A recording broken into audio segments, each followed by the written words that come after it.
Most people spend their entire lives stuck in a box of roles, a box of job titles, a box of things that they think they can and cannot do. Occasionally, you'll come across somebody who breaks out of that box and creates new identities, new roles, and challenges those limitations of what they can or cannot do. Meet Breonna Moore, who does just that. Breonna, you mentioned having a bad business deal that led you to start your podcast. So, can you share more about that experience and the lessons that you learned that could help others avoid similar pitfalls when starting a business? I love it. So when I say bad business, I'm gonna say it stemmed from a lot of malpreparation. So I had a chunk of money that I made from working as a travel nurse during COVID, and instead of me just going out and buying a whole bunch of stuff that would net me no profit, I decided I wanted to go into real estate, and I also wanted to go into business because nursing is not something that I wanted to do. So in the midst of being a bit overzealous, sometimes, and I'm very spiritual, you ask God for these things, these grandeur things, and sometimes they come to you in forms that you may not realize are not of God because you're so you want to jump right into it. So for one, I would say if you are overzealous about something, take a minute to slow down, because people who have something to sell you, they know how to kind of manipulate words to make it seem like it is the best thing for you and they have your best interest. But check your resources. I would say, before I say anything, if you're going to go into business with anybody, check online first to see if they've already been sued by another business. Okay, because when I started into this business, I'm not going to say like the name of it or anything or the people, but I went into a business. It was a franchise, and it was a brick and mortar up already running, and they needed a big chunk of money in order for me to buy in. And I'd went to the franchise meeting. I'd met all of the big wigs. I'd had, it was a legit business. And sometimes it is a legit business, but it doesn't make sense for three partners to be inside of a business that isn't netting much profit. So I would say, for one, when you are about to go into a business, make sure you take somebody with you into those meetings that know what they're doing. Because I'm not going to say that it was bad business of me to want to do this business. It was a pretty good business acquisition, especially for my age and for what it was. It just wasn't right to go in with those people, unfortunately. So I would say make sure that when you're going into business with people, I don't see myself going into business with anybody else. And when I brought my lawyer in to look at this deal, as soon as I said that it was a partnership, he kind of was like, usually partnerships don't go too well. Are you sure you want to do this? So just make sure that you all have the same interest in mind and comb through the financials. It is your right to be able to comb through the financials. It is your right to be able to speak to their CPA, and it is your right to go in to see how the business is operating. So a lot of pitfalls and things like that. Anyways, fast forward, I gave them a big chunk of money to buy into the business, and I was happy there for about 3 months until things started to crumble, and I started to see that things weren't being shared with me intentionally. But in the midst of that, I said, I'm thinking the reason why we're not making money is because we don't have marketing, which we didn't have great marketing at the time. And I was like, well, I've been on social media for a while. I've gone viral on TikTok a few times. I've gotten couple thousand views on Instagram. I can really figure out how to push this brand forward. And besides the social media stuff, I was like, okay, I like the social media piece of it, but I want to go more towards podcasts, because podcasting, I love podcasting, but they are the ones that pretty much taught me how to do real estate. and how to do business. But this is general information. Like, they're not going to teach you the intricacies of going all in. I bought this business with no degree in business at all, just a wonder and a want to do it. So you can figure it out without having to go to school, but for me, it didn't work. So I said, you know what, let me start a podcast and put our ads inside of it. And that's how I know that was something beautiful that came out of something that was not so beautiful. Because now, fast forward to 2026, I've gotten 3 different nominations for the podcast. I was one of the 100 women of color, alongside with Congresswoman McClellan and a lot of different council people, just because I go out and I tell beautiful stories. And I was nominated for 2 other awards, one from Chamber RVA and the other one from the Richmond Her organization, for being a quote unquote trendsetter. So I would say, you know, sometimes God will take you through things because you need something from the bottom in order to bring it up top so that you can use it. Because, you know, sometimes you do get embarrassed. You do get embarrassed behind closed doors, but God will always exemplify you in front of your enemies. You can actually read the full story in my book, Investing While Black, that's out on Amazon. So the full story is there, but that was kind of an abbreviated version. I love the introduction to your book, and I appreciate you taking a difficult situation and looking for that silver lining, being open to receiving the good, which clearly you received. You also talked about challenges of converting your audience from social media to podcast listeners. So focusing on podcasts, getting followers for anybody who wants to start their podcast who's listening right now, what strategies have you found most effective for building an engaged podcast following? For building an engaged podcast following, I took off for a year in, was it 2020? I can't remember if it was 2023. Had to be 2023. I took off for a year from work. I didn't know what I was going to do. I just knew that I was going to become a millionaire at the end of this year. So while I was taking time off, and I understand this is a luxury to be able to take off for a year and not have to work. So this was something that I strategically worked on prior to doing it: investments, stocks, making sure that I had enough money in my emergency savings fund to do this. But that full year, that was also the year that I wrote the book. That full year, I went out and networked. I talked to so many people. I made business cards because I was on a fixed income. I made my business cards on Canva, the free version. Okay, and I took those out and I was telling people like, hey, I have a podcast, and literally telling them about it. Unfortunately, there are not a lot of financial literacy podcasts. So I'm in a pretty niche market, and people, you know, they gravitate towards it. So the first thing that people say when I say I have a financial literacy podcast, they're like, oh shoot, I need to listen to that. That's literally the first thing that everyone always says. And going out and meeting community leaders and showing your face inside of the community, that organic following is something that you can't replace with bots. I would also say in the midst of that, I was able to attend a Resonate podcast festival, which when I met one of my mentors, Crystal. She's an audio producer she was an audio producer for the Steve Harvey Morning Show. So having people around you who have been in the industry for a long time helps you. We literally went through my analytics, and we saw at one point that people were interested in clicking on my podcast, but we're only listening for about 6 to 7 minutes. So what does that mean? We may need to shorten our episodes. And we did that, and we started to see conversions and numbers go up. And also the people that you bring onto your platform. There is a bit of a nomination policy that I have.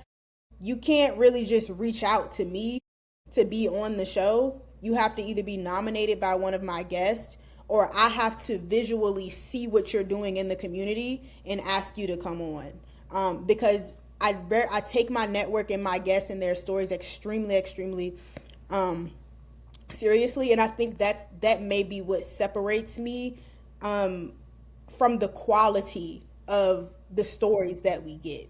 So I think it's all about, I'm literally obsessed with this, Jessica. Like, I don't even know how else to say it. This is what I'm going to do. I told God that or at least, tell God your plans, he'll laugh. But I told God, I said, I'm going to be the next Oprah. And I heard a voice in my head say, that's already been done. Think bigger. Having a belief in something greater than yourself, a higher power, is key to creating a life that you love. This allows you to lean into faith rather than be overcome by fear. So whether you choose to call your higher power God, Source, Spirit, Allah, Jesus, whatever name you choose to give the higher power life breathing you, it's important to establish a deep and connected relationship with it. So I already know this is kind of like my claim to fame, but also it's my purpose in bringing people together in storytelling, because now the podcast is not just a platform. I also think my secret sauce is that we have branched off into doing more community events. So a podcast with the live show element, okay, it's cool, Jessica, like if you see 10 people have listened to your podcast when you post it, that's amazing. But let's just say you have an event and those 10 people show up. That's a different type of feeling, a different type of vibe, a different type of energy. That's a different type of support when people show up for you. So that's what I would say, kind of my secret sauce and how I convert random people or guests into cult listeners. That's great. So many wonderful tips in there. Thank you so much. For sure. So you've had an impressive career transition. We touched on it, from nursing to building your podcast. You referred to it as your media company because you focus on quality and hiring really good production people to help you with this. So what was the turning point that gave you the courage to leave your nursing job? You had gone to school for that. You had spent time in it. Even you went through COVID, one of the toughest times of being a nurse. And so you left that. What gave you the courage? What was the turning point to leave your nursing job and pursue your entrepreneurial dream? I would say I started to hate my job. Jessica, like I was telling you yesterday, I feel like I was pushed out of my job. I was a very good nurse, and I've struggled with that even, because I'm like, how can I hate something so much but be so good at it? And I've gotten a lot of reassurance from friends from the years past. But yeah, I mean, I think that sometimes when it's time for you to move, you have to be extremely uncomfortable. A lot of people think that growth is from addition when actually it's from subtraction. Like, some things have to be taken away from you in order for you to reach your full potential. So during COVID, I moved from the ICU. I was an ICU nurse for 3 years. And something that I say all the time, nursing school teaches you how to save lives, not necessarily what happens when you've done all you can and you can no longer save that life. It's not viable anymore. It's not time. Their time is up. And nursing school, of course, that was the first time that I heard of Adderall and antidepressants. And all of my friends were on them. I refused to get on them, but towards the end, I was like, look, I need some Lexapro or something, because it was to the point where it was so strenuous. A lot of people don't know nursing school is tougher than med school, because medical school, you can get a D and pass. In nursing school, you have to pass with an 80%, not a 79.9 or you fail. So I'm saying that to kind of build the foundation of how hard I worked to get this degree. So I worked extremely hard to get this degree, blood, sweat, and tears, and antidepressants, SSRIs, and now I don't want to do it anymore. That's not only like devastating, that's a character attack on yourself. So I stuck in there trying to do it, but I ended up moving to a lower level of care, which was dialysis. And I moved right during COVID. My friends were like, dang, did you know COVID was coming? Anyways, that's a different story, because all of the COVID patients went to the ICU where I used to work. So I got out right in time. And because I had more time on my hands, I was able to really tap in. And as a Black woman who didn't really grow up in, with a silver spoon, with moderately, income type of family, I never gotten a chance to ask myself, what would I do if I never had to worry about money? And I wanted to make that question a reality. So I started listening to podcasts. My favorite podcast, Earn Your Leisure, Financial Literacy, Real Estate. And I heard someone on there say, hey, like sometimes if you want to change your life, y'all are looking around and trying to figure out like other things around you when really you can just monetize the skill that you have. So that's when I said, okay, cool. So it's COVID. It's contracts out here that are paying $3,000 a week. And I'm getting paid maybe 60, 70K a year at that point. You know how long it would take me to make $3,000? Like at VCU, I was like, okay, this is my time to jump. This is my time to take my shot and shoot it. Fast forward, I started travel nursing. I made over, I think, $220,000. And I came home, I bought 3 different houses. And this is all based off of the information that I learned through the podcasts. And so that's pretty much it. I think that the gist of the story is I grew very uncomfortable in something that I should have been extremely comfortable in. And I had to figure out how to get out of that situation while keeping my same lifestyle, because I did not want to compromise my lifestyle. I know some people, they rent a van and they get a Planet Fitness membership. I am not that girl. I'm a suburban girl. Like I need heat. Like, so the compromise was that I had to figure it out myself. How am I able to finance myself while not having to worry about if a job is going to do that for me? And that's something that's a conversation that we don't have, especially in, and this was also during the George Floyd riots, Breonna Taylor. So Jessica, I was listening and reading a lot of African-American brutality books. And I think I just got so tired of seeing us as things that could be tossed and thrown away. Like we were literally kidnapped from our country and then brought here and treated like we were asked to be here. So I think that when I started reading those books, I started to see the genesis of where that, like how slavery even happened. It was through money, wealth. We gave ourselves up for gold, diamonds, if they had diamonds back then, gold, all of artifacts, things of value. That is. And I was like, maybe I need to switch my reading from looking at slavery to looking at how to make money. And so that was kind of the genesis of where it started. I love that you changed your focus and that you had that level of awareness to make that decision consciously. That's beautiful.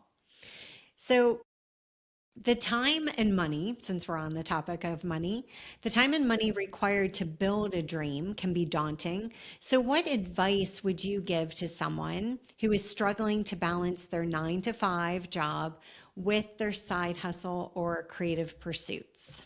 It's hard. That balance word is hard to put in there. I was extremely tired and burnt out for about 3 years before I was able to live what they call, quote unquote, a soft life, which my soft life is working on my business 100% of the time. I've been extremely blessed to do that, but faith without works is dead. So of course, like I worked my butt off in order to get here. So I would say, some people like lists, some people like bullet points. In school, they teach to the linear mind, and linear brains, they really like A plus B equals C. I have an associative mind. I'm wondering why A is there in the first place. So my mind does not work based off of lists. I set a goal in my head and I do whatever it takes for me to get there. But in the interest of people who have kids, because like it'll be a different conversation. Because I know travel nurses who have kids who were getting paid $10,000 per week to leave their kid and go work in a different state. So I've seen people sacrifice to get what they need. So I would say it is going to take some sacrifice. Like I said, some people think that success success comes when you get more things, but it's when things are taken away from you. If you think about a bush, like in order for a bush to get bigger and have better leaves, you have to prune it. Pruning hurts. Like you have to take things away. So whether that be taking away, I don't know, certain things that you do for fun, like you may have to give up a tennis game every week in order to focus on your business, or replace certain things that certain leisure time with things that will support your business, because a lot of this stuff is done on the back end, and it takes 10 years to become an overnight success historically.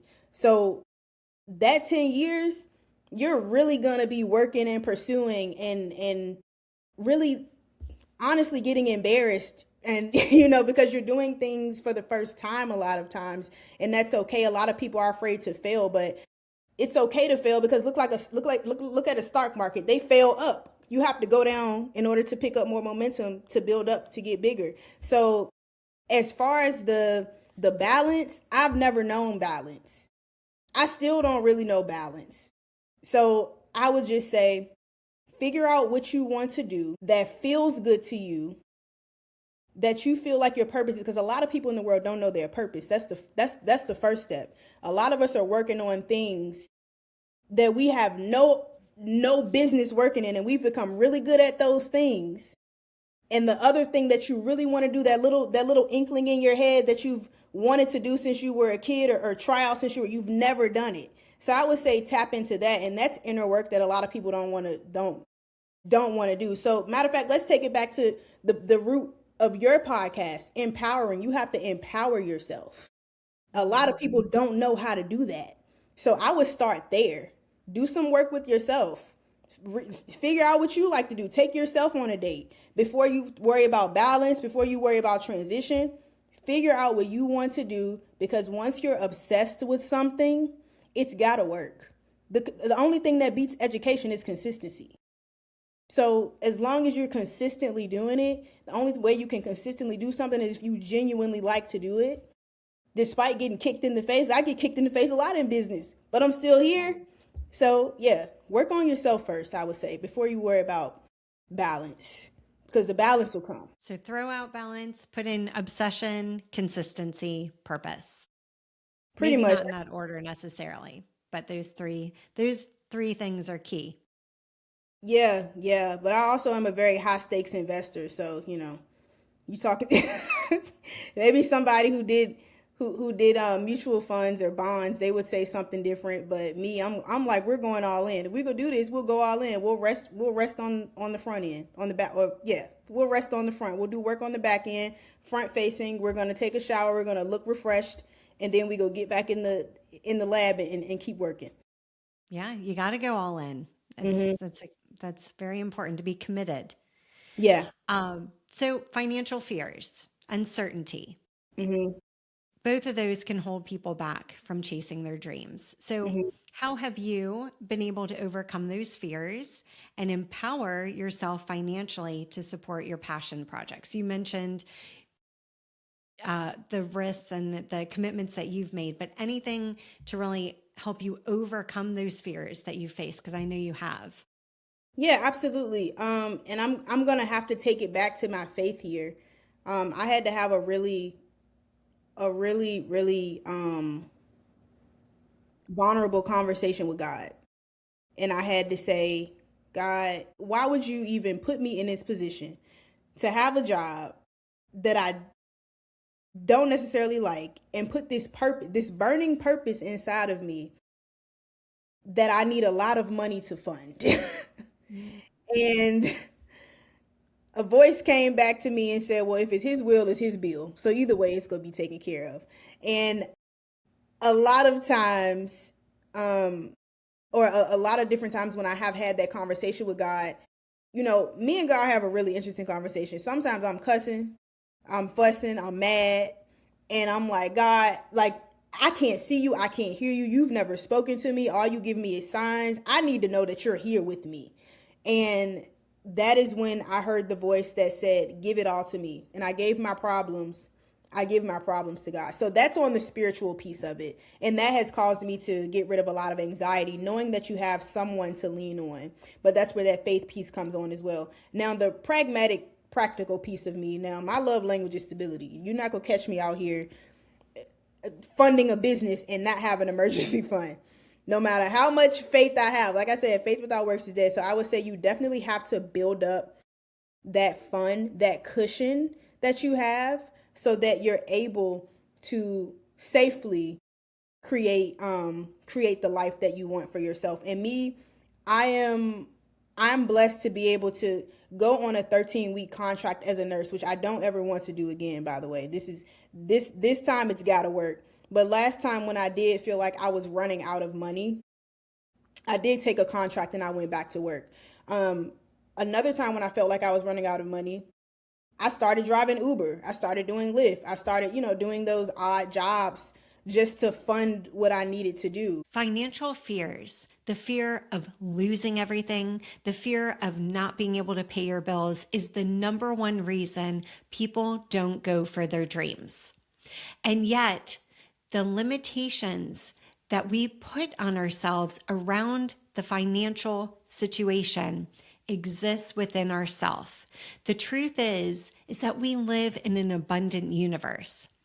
And having the belief that we can figure it out and that we are being taken care of will help you break free from those chains of financial fears into a place of financial freedom.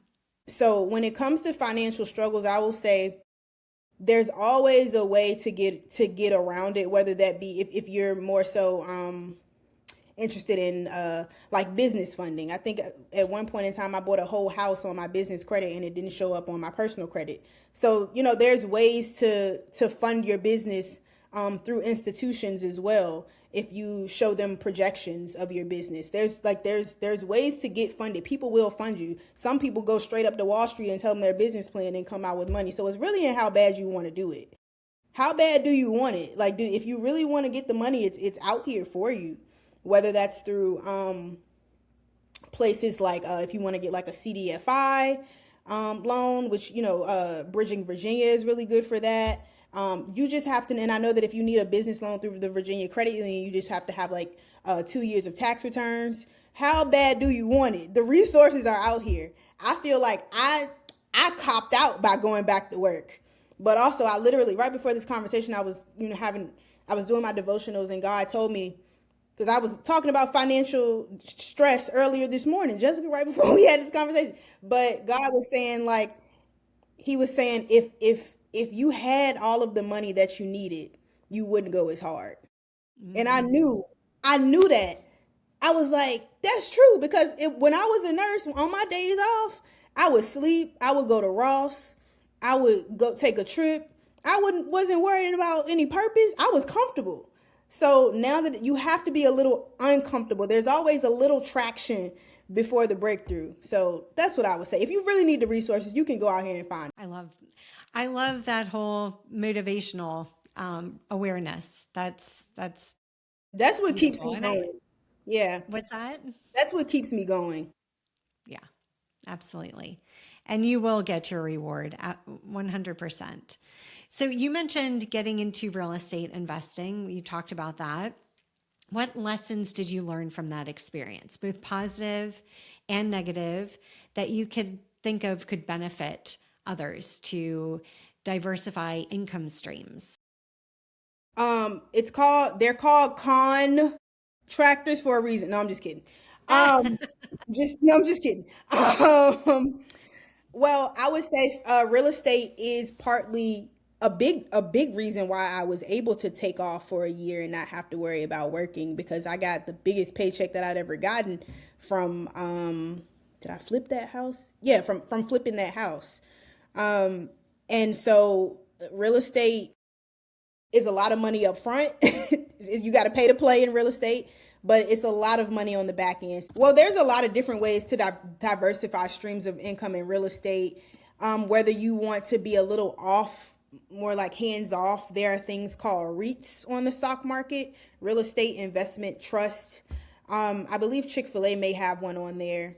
I can't remember what the name of it is, but if you look it up, you can probably find it. But you can literally invest in these different companies who invest in real estate, and then you can get a return on that money through the stock market.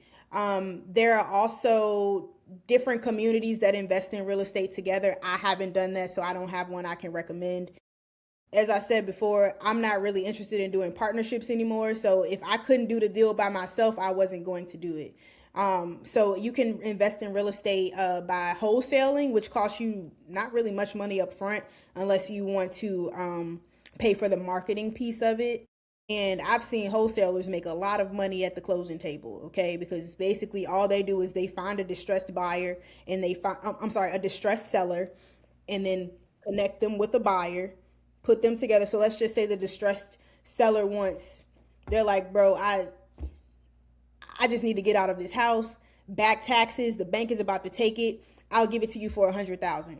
Okay, cool. Wholesaler may have an index of people in their phone that they can call and who are investors, and they can call an investor and say, hey, I got this property in Churchill. That's prime real estate right now.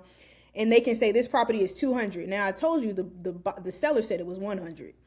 Okay, so the wholesaler has pretty much constructed this deal to get this investor to buy this property, and at the closing table, the wholesaler gets the difference. So the wholesaler has made 100K. Now this is kind of inflated, but a wholesaler can say 160. The seller wants 160, 150, whatever it is. That wholesaler gets the difference, and they didn't have to put any money up front. I know a lot of people who have been very successful in that. You can become a real estate agent, which is really cool because you can get commission off of selling houses. Even your own house. I know a real estate agent who doesn't even take her commission for her family and friends. She became a real estate agent so that she could gift that to her friends and families who are buying houses. Of course, you can flip houses. In this market right now, it's not really profitable to flip houses. More so, makes more sense to buy and hold a house. So, you're buying the house and you're just, renting it out. So you'll have a renter in there and they're paying you monthly. And I had a rental property like that before and I bought that property with the tenant inside of it. So my mortgage was $700 a month and she was paying $1,200. So I was already coming in making money. So yeah, real estate that's one of my favorite things to to talk about, honestly, because it's so many ways that you can make money in it. And any of the millionaires that you've ever met, any of the billionaires that you've ever seen, their portfolio has a lot of real estate inside of it. The thing that they say is, well, they're not making any more land, so the price of it's only going to go up. Real estate is a really good hedge against inflation. So yeah, yes, if you can get into real estate safely, because there's a lot of scammers out here who will try to get you to invest in something. I will say that if you do invest in something with someone, that you get a lawyer to get one of those contracts that say that if they try to sell the house without you knowing, then you still get a piece of that house legally, a piece of the money that they get from selling that house. So a lot of different pitfalls and things that happen, but it's one of the things that is responsible for building a lot of wealth in the United States. So as someone who's faced overcome significant challenges in your entrepreneurial journey, what has been the single most important mindset shift or piece of advice that has helped you persist and achieve your goals? Ooh, I love that question. And if you want to throw two in there, you can. I know you're big with the mindset. Man, that's such a good question. I've never been asked that question directly. I usually just start talking about it unprovoked. I think that, so this is going to sound kind of weird, but if I was to pass away today or tomorrow, I would really feel like I've worked to my full capacity. I will be completely okay. And I think that knowing that you're living without the fear of dying, whether that be physically dying or reputation dying, or, I just want to make sure that I'm making a difference. So I'm trying to think of something that someone told me. I listen to a lot of inspirational people. I'm trying to pull from one of them right now at the moment. I just think I live it so much. And I live to inspire a lot of people. This is one. Probably more so for me because I'm a just do it jumper type of person. I was having a conversation with three extremely influential people in my life. I don't even know why they wanted to sit down with me, but we were there. And I was talking about a business plan. And I said, I hate business planning, as a lot of entrepreneurs do. A lot of business owners hate business planning, and I just now wrote my business plan last week. And I told you I've been working on this business for about 6 years, so you know how that goes. But she looked at me dead in my soul and she said, Breonna, even religion needed a Bible. And I don't know why that sticks with me, but that sticks with me. And I think that's more so business advice than anything. And I think that a lot of people tell me that I put the cart before the horse. Well, let me tell you something, Miss Jessica. I got a cart. I got a car. I don't have a horse. So what do you do then? I've learned to work so well with nothing that it's second nature now. So where I would say work with what you got. Definitely lean on your faith and lean on whoever that is for you. God is my support for me, but whoever you believe in, whatever you cling to, I would say that gives me more power than anything.